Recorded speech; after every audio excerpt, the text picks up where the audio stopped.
大家好，欢迎大家收看中国简报。我们为您带来全球媒体关于中国时政、经济和社会的最新内容以及独家分析。我们可信、专业、多角度的中国报道，为世界精英提供判断、决策参考。中国简报使用多种语言发行，包括文字、视频、播客、书刊多种形式。同时，我们也在6度世界进行全天候播放。欢迎阅读本期中国简报。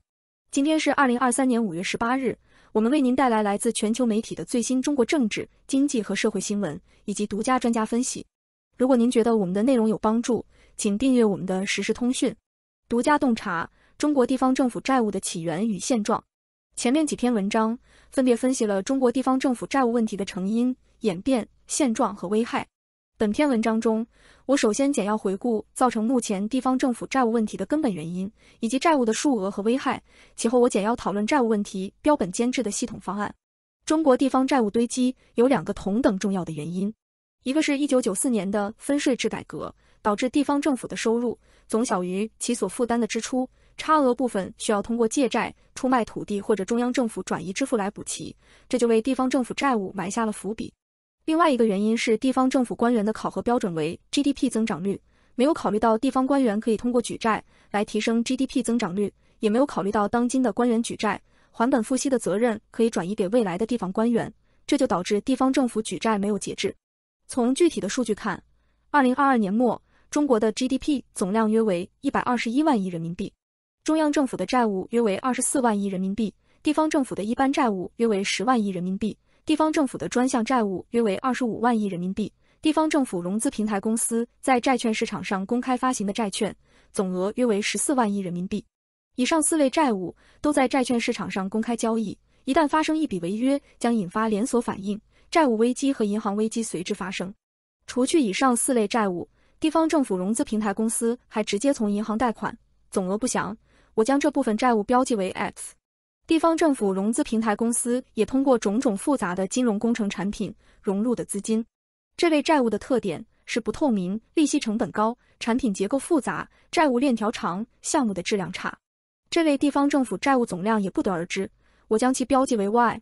目前唯一知道的是根据国际货币基金组织的估算，2022年底 X 和 Y 的总和约为56万人民币，约占 GDP 的 46.3%。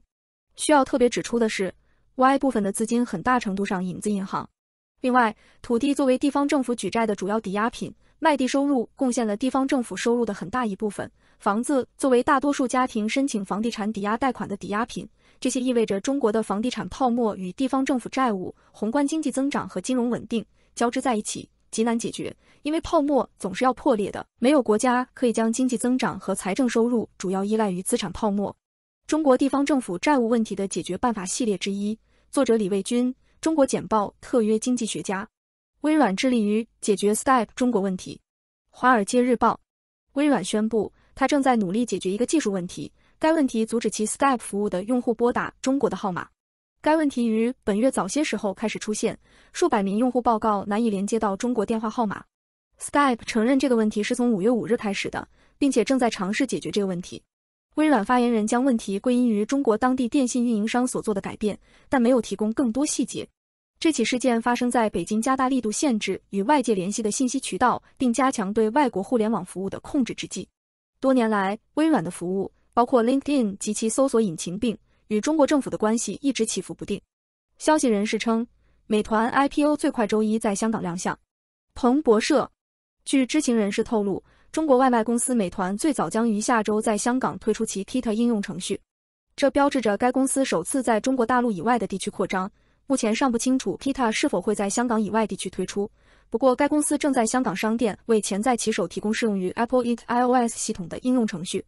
乌克兰击落俄罗斯发射的30枚导弹中的29枚。南华早报，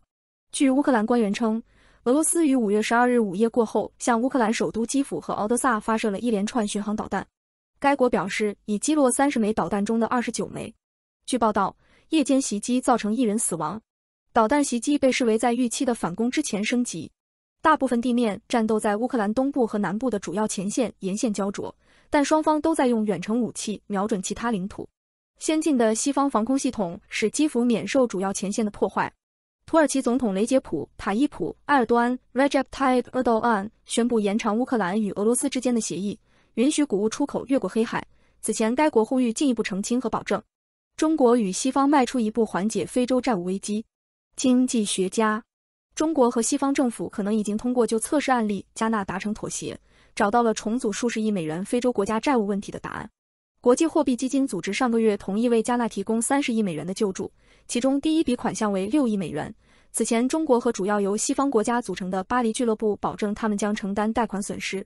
然而，人们仍然担心其他面临高额债务的国家将无法获得所需的减记，教育和卫生资金的削减阻碍了进展。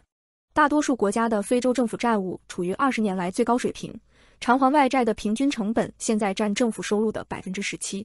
捐助者可能需要帮助提供优惠贷款和赠款，并且必须重组债务，以防止重蹈过去的紧缩覆辙。瞧，拜登的全球视野过于胆怯和悲观。经济学家，据《经济学人》报道，由国家安全顾问杰克·沙利文 （Jake Sullivan） 概述的拜登政府的新外交政策学说存在许多缺陷，最终可能会削弱美国的全球领导地位。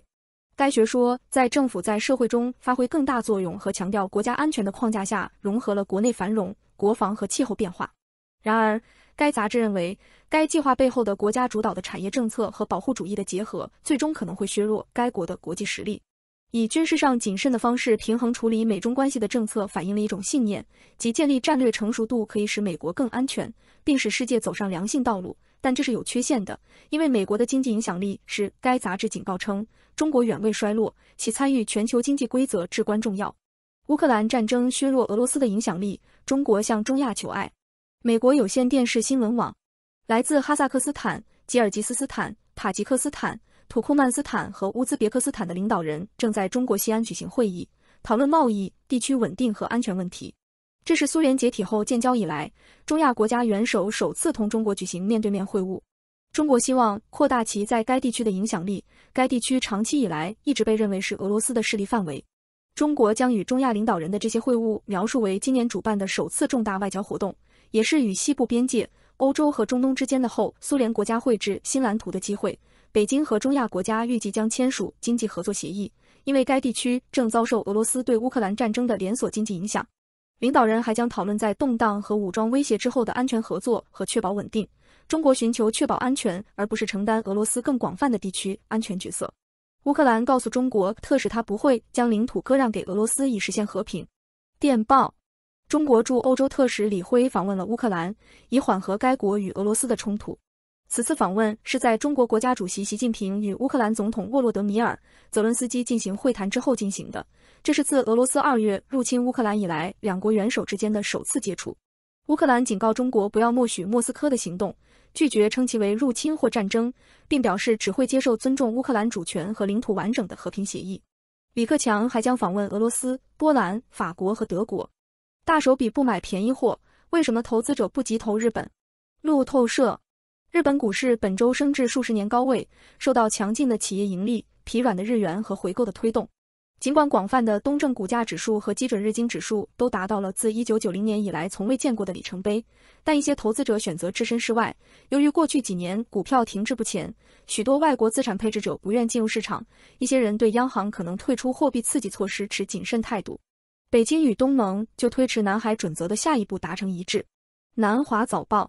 中国外交部宣布，中国和东盟谈判代表同意加快审查维护南海和平行为准则。该协议是在本应颁布具有法律约束力的准则1年后签署的。该地区存在多项主张和争端，近年来中国大大加强了其存在。美国认为南海对其印太政策至关重要，已派军舰在中国控制的南海岛礁附近进行演习，维护航行自由。中国将恢复澳大利亚木材进口，正在就总理访问进行谈判。路透社：据中国驻堪培拉大使肖谦称，中国在去年暂停进口澳大利亚木材后已恢复进口。澳大利亚政府对2020年一系列非官方的中国禁令和关税表示担忧。肖说，澳大利亚总理安东尼·艾伯年 （Anthony Albanese） 访问北京的谈判正在进行中。访问乌克兰，中国特使敦促各方为和谈创造空间。路透社：中国欧亚事务特使李辉在访问基辅期间敦促各方为就俄乌冲突进行和谈创造条件。李辉与泽伦斯基总统和乌克兰外长就通过政治解决方式结束冲突交换了意见。中方愿推动国际社会解决乌克兰危机，为尽快止战、恢复和平做出自己的努力。G7 考虑对俄罗斯实施新制裁，以结束乌克兰战争。半岛电视台 G7 将在日本举行会议，人们越来越期望该组织将加强对俄罗斯的经济制裁。尽管制裁对俄罗斯造成了沉重的打击，但人们普遍认为制裁并没有实现其地缘政治目标。制裁反而促使俄罗斯更深地融入中国、印度和土耳其等新兴市场国家的怀抱，为俄罗斯的外交政策提供筹码，并使西方的合规努力变得毫无意义。更广泛的担忧是，制裁可能会使本已疲软的全球经济崩溃。欧盟最近还宣布，它正在考虑对帮助俄罗斯逃避西方制裁的欧盟公司进行处罚，例如提供融资、投资受制裁行业或分享可能有助于能源行业的技术。中国特使要求澳大利亚加大对印度洋倾覆渔船39人的搜寻力度。多伦多新报，中国驻澳大利亚特使要求澳大利亚当局加大力度搜寻事故渔船所有幸存者，仍有39人下落不明。搜索区域配备了4架飞机和3艘船，覆盖印度洋中心约5000公里，但没有找到幸存者或救生筏。中国与澳大利亚、印度尼西亚、斯里兰卡和马尔代夫等友好国家协调，积极投入资源支持搜救行动，并敦促澳大利亚也这样做。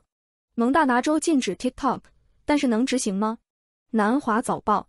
蒙大拿州已签署法律，据信这是有史以来第一个针对 TikTok 的禁令，该禁令将于2022年生效。该立法将对提供 TikTok 下载的商店处以每天1万美元的罚款，此外还规定该平台属于非法行为在该州经营。据公司发言人称，约有20万名蒙大拿人以及6000家企业使用 TikTok。该禁令呼应了美国立法者和安全负责人分享的有影响力的观点，即 TikTok 可能带来国家安全风险，因为中国科技公司通过情报工作法律受到政府控制。随着俄罗斯影响力的减弱，中国习近平主持中亚峰会。半岛电视台，中国国家主席习近平主持了他与中亚5国领导人的首次峰会。此次活动汇集了哈萨克斯坦、吉尔吉斯斯坦、塔吉克斯坦、土库曼斯坦和乌兹别克斯坦的领导人，这些国家对中国的一带一路倡议具有重要意义。中国已经签署了建设基础设施以开发中亚新丝绸之路的协议，其中包括新增加的目标及耗资30亿美元的乌兹别克斯坦高速铁路线，这将成为中亚地区第一列跨境子弹头列车。中国是其中大多数国家的最大贸易伙伴，因此有进一步扩大机会的动力。此次峰会促使分析人士认为，它凸显了俄罗斯长期以来一直具有影响力的前苏联国家影响力模式的转变。中国正在将俄罗斯赶出该地区最大的霸主地位。Axios 董事总经理布拉德利贾丁说。中国警方逮捕为漫画军事笑话辩护的女子。彭博社，中国大连警方逮捕了一名女子，原因是她在社交媒体上发表了关于军队的不当评论。此前，她为一名喜剧演员关于国家主席习近平使用的军事口号的笑话辩护。喜剧演员李浩时被停职，代表他的公司上海效果文化传媒因在他的脱口秀节目中使用不当笑话而被罚款190万美元。中国于2021年颁布了一项法律，将侮辱其军队定为刑事犯罪，导致对人民解放军 PLA 的袭击采取强硬态度。强烈反对也对中国的表演业产生了影响，至少有2家喜剧俱乐部运营商取消了一些演出。中国喉舌媒体连续3天聚焦中国人口问题。南华早报，中国人民日报连续3篇社论表达了对中国人口危机可能影响经济增长的担忧。此前，中国人口去年降至14.1亿，这是6年来的首次下降。此前出生率创下每千人6.77人的历史最低水平。社论支持习近平主席通过确保个人发展和促进教育创造人才红利的愿景。日本、英国更新安全关系，航空母舰将于2025年部署。半岛电视台，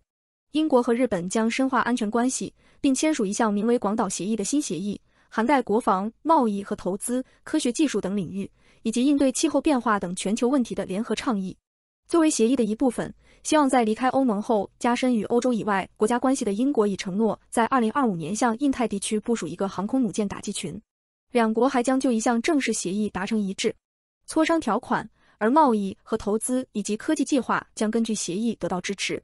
美光有望从日本获得15亿美元用于下一代芯片。南华早报，据知情人士透露，日本政府向美光提供大约2000亿日元15亿美元的财政激励。该公司将利用这笔资金在其广岛工厂安装 ASML 先进的极紫外芯片制造设备，以制造 DRAM 芯片。这项投资是在美国和中国之间的紧张局势加剧之际进行的。这笔交易也是对北京的报复行动。在拜登政府对与芯片相关的对华出口实施全面限制后，北京正在进行网络安全审查。通过中国简报了解全球与中国相关的最新消息、分析和政策简报。我们的团队汇总、综合和总结来自各种来源的最重要信息，包括媒体、智库、政府机构和行业专家。我们的使命是为您提供易于访问且非常有价值的信息，这些信息是根据您的特定兴趣领域量身定制的。我们了解与中国相关的最新发展的重要性，并旨在让我们的读者能够理解这些信息。访问我们的网站，加入对话并随时了解与中国相关的最新消息和发展。3w.6dubrief.com